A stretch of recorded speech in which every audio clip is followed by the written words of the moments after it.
Bueno, estimadas y estimados estudiantes, nos enfrentamos ahora a nuestro tercer video sobre diversidad de plantas. En este tema discutiremos un poquitito características de cada uno de los grupos que componen esta sección. ¿Cuál es el origen evolutivo? Ya lo mencionamos, provienen de algas verdes que dieron origen a plantas terrestres. Estas plantas terrestres y algas verdes tienen un ADN similar, usan el mismo tipo de clorofila y pigmentos accesorios. Ambas almacenan alimento como almidón, tienen paredes a base de celulosa y sus ancestros se considera que vivieron en aguas dulces. Esta, esta chara o caracia es una alga verde conocida, digamos que son los parientes vivos más cercanos que se consideran de las plantas. Aquí brevemente la misma figura interior, solo para que recuerden, digamos, las características, la pueden consultar en el audio para el que quiera verla ya en físico, y tal vez descartar que las plantas no vasculares carecen de raíces, hojas, tallos verdaderos, no tienen una raíz como tal, una zona de anclaje se le llaman rizoides, y muchos de ellos son llamados musgos, pero realmente son un grupo más complejo, llamados como tal como briófitas o plantas no vasculares. Tenemos, digamos, que habitan usualmente zonas pantanosas, anegadas, zonas donde haya agua, es decir, no pueden independizarse del agua y son de tamaño muy reducido, puesto que al no tener tejidos vasculares ni de soporte, no pueden luchar contra la gravedad, ni tienen mecanismos para transmitir o transportar nutrientes de la parte inferior a la parte superior. Entonces realmente son organismos de tamaño pequeño, requieren del ambiente acuático y carecen de estructuras de soporte. Entonces son bastante sencillos en su complejidad, aunque comprenden un grupo altamente, digamos, presentan mucha diversidad.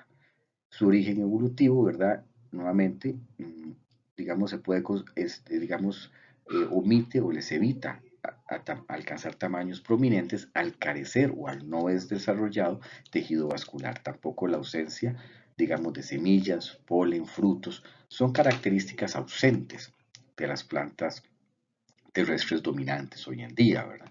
Es decir, la lignina le da soporte y sostén a los tejidos vegetales, el tejido vascular, xilema y floema, la aparición de semillas y el polen ayudan en la dispersión de los cigotos, bueno, el polen, el caso para la fertilización de los gametos, las semillas como tal es donde viaja el cigoto protegido, el embrión, y las flores y frutos, flores como zonas para segmentar los gametos y frutos que recubren a las semillas para hacerlos atractivos a animales que los transportan a lo largo de diferentes zonas. Palabras importantes que debemos recordar son tejidos conductores, floema y xilema, cutícula, estoma, lignina, planta, polen, semillas, esporangios, esporófitos, gametangios y gametófitos. Importante recordar que los tejidos conductores están compuestos por xilema y floema, la cutícula es una cubierta cerosa que evita la desecación, los estomas, que recuerden que los vimos en fotosíntesis, son unas estructuras que se forman para facilitar intercambio gaseoso. La lignina es un polisacárido que ayuda a darle soporte a las plantas. Polen y semillas involucrados en todo lo que es la reproducción. Esporangio y esporófito, que es la parte docene, y gametangio, gametófito, que es la parte haploide. Palabras que ya tienen que estar dentro de su vocabulario y manejarlas. ¿Cómo se adaptaron? Definitivamente habían dos grandes barreras a vencer, la gravedad, las sequías. Entonces, la parte de la gravedad con estructuras de soporte y definitivamente la sequía o la falta de agua, ¿verdad? Se da precisamente con la generación de estructuras que protegían los gametos y los cigotos de la desecación. También la presencia de raíces como una estructura especializada que penetra los suelos y les permite tener humedad de zonas inferiores. Ventaja, que al acceder a la tierra tuvieron acceso ilimitado a los filtros de agua, tuvieron acceso ilimitado a la luz solar, sin un filtro que era el agua. Entonces tienen mayor exposición al sol, entonces por ende pueden realizar un proceso de fotosíntesis más activo y más fuerte, ¿verdad? Y además, por supuesto, la tierra ofrece una serie de nutrimentos que no te va a ofrecer el agua. Y en la tierra, pues se dieron eventualmente acciones simbióticas en las cuales con bacterias para generar fijación de nitrógeno en las raíces, y entonces realmente encontraron un mecanismo para obtener en muchos nutrimentos del suelo, poder optimizar su fotosíntesis y a su vez desarrollar estructuras para protegerse de la desecación como la cutícula, vencer la gravedad. Y esas son cosas que ustedes deben analizar, digamos, en las adaptaciones terrestres para la vida en la Tierra. Son detalles que ustedes para esta presentación tienen que tener claros y para este tema. Aquí vemos la representación de la cutícula, las raíces como ancla. Entonces, todo esto, detalles que ustedes deben conocer, ¿verdad? Importantes. Adaptaciones terrestres, los estomas también, ¿verdad? Todos estos, digamos, el caso de los estomas ya los hemos visto. Esto ya los he mencionado anteriormente, todo lo que es la parte de raíces y lo que era la parte de xilema y floema.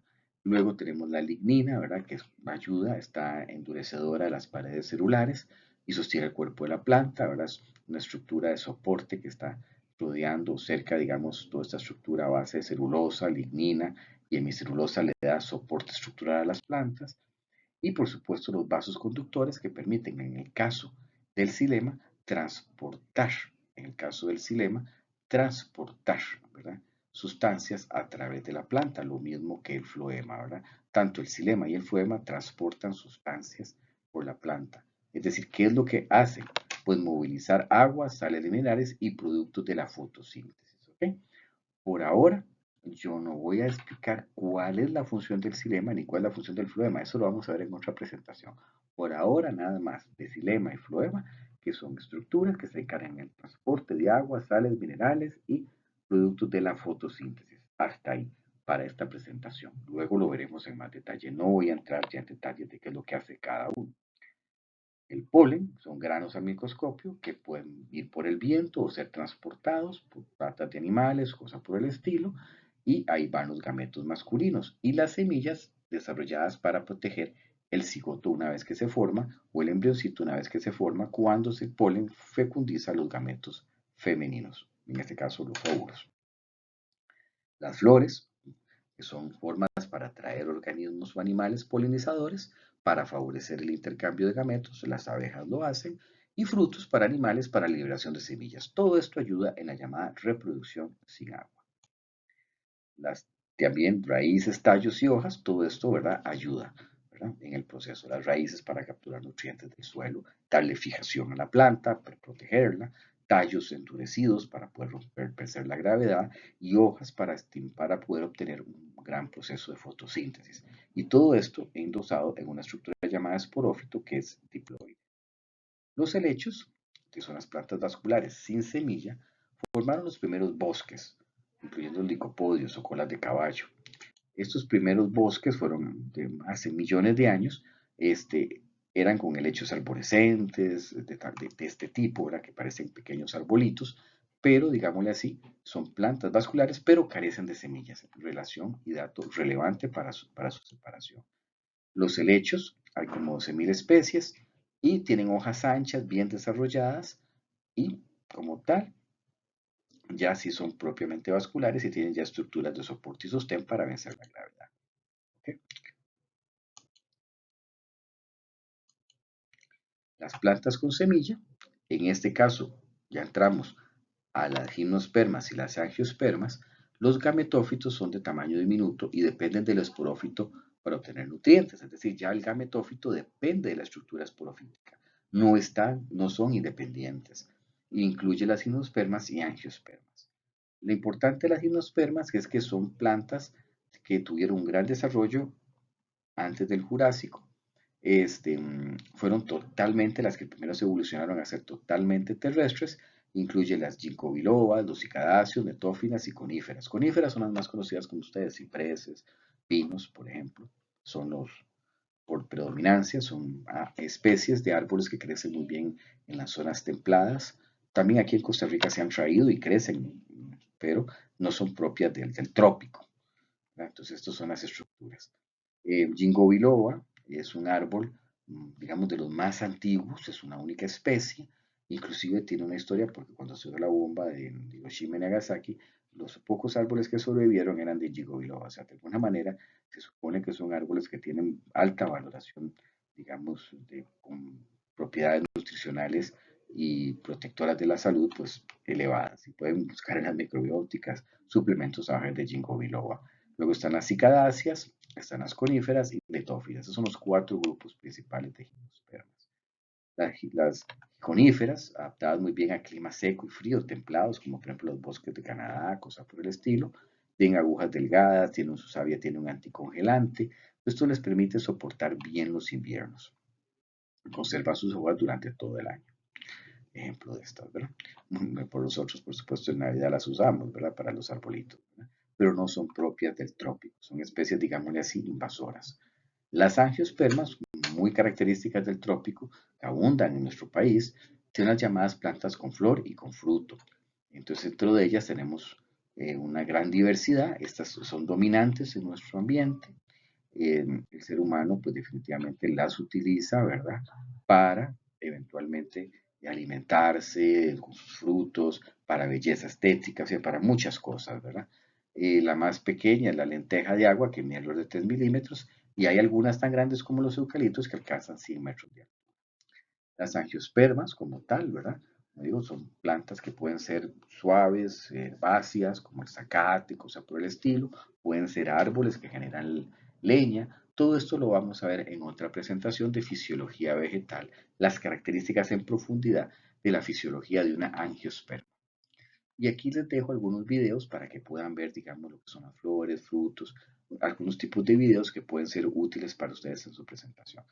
Tal vez es relevante mencionar y recordar, ¿verdad?, que la vinculación de las angiospermas con los insectos polinizadores como las abejas, como con los mamíferos como murciélagos, con las aves, donde hay una fuerte interacción entre grupos de animales y digamos, la gran ventaja que han tenido las angiospermas en su desarrollo, puesto que tienen organismos como animales que le ayudan en la polinización, en la generación de cigotos para favorecer, digamos, la efectividad de la fecundación de los gametos al ovocito o al óvulo, perdón. Y por supuesto, luego la aparición de un fruto, que es otro atractor para la dispersión de las semillas, para que el embrión pueda ser protegido hasta que se dé digamos, la germinación. ¿Okay? Es importante declarar, ¿verdad?, que las flores y frutos son estructuras diseñadas para atraer animales. No es porque la planta así lo definió que era la mejor estructura, realmente son para atraer polinizadores y animales dispersores de semillas. Vean qué interesante, ¿verdad?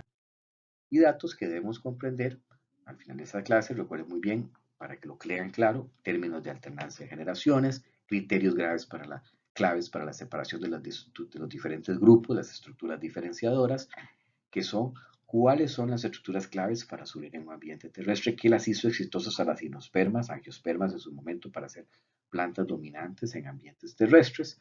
¿Por qué el grupo de angiospermas domina hoy? ¿Qué características tiene? ¿Qué lo potencia? ¿Qué lo diferencia de las demás?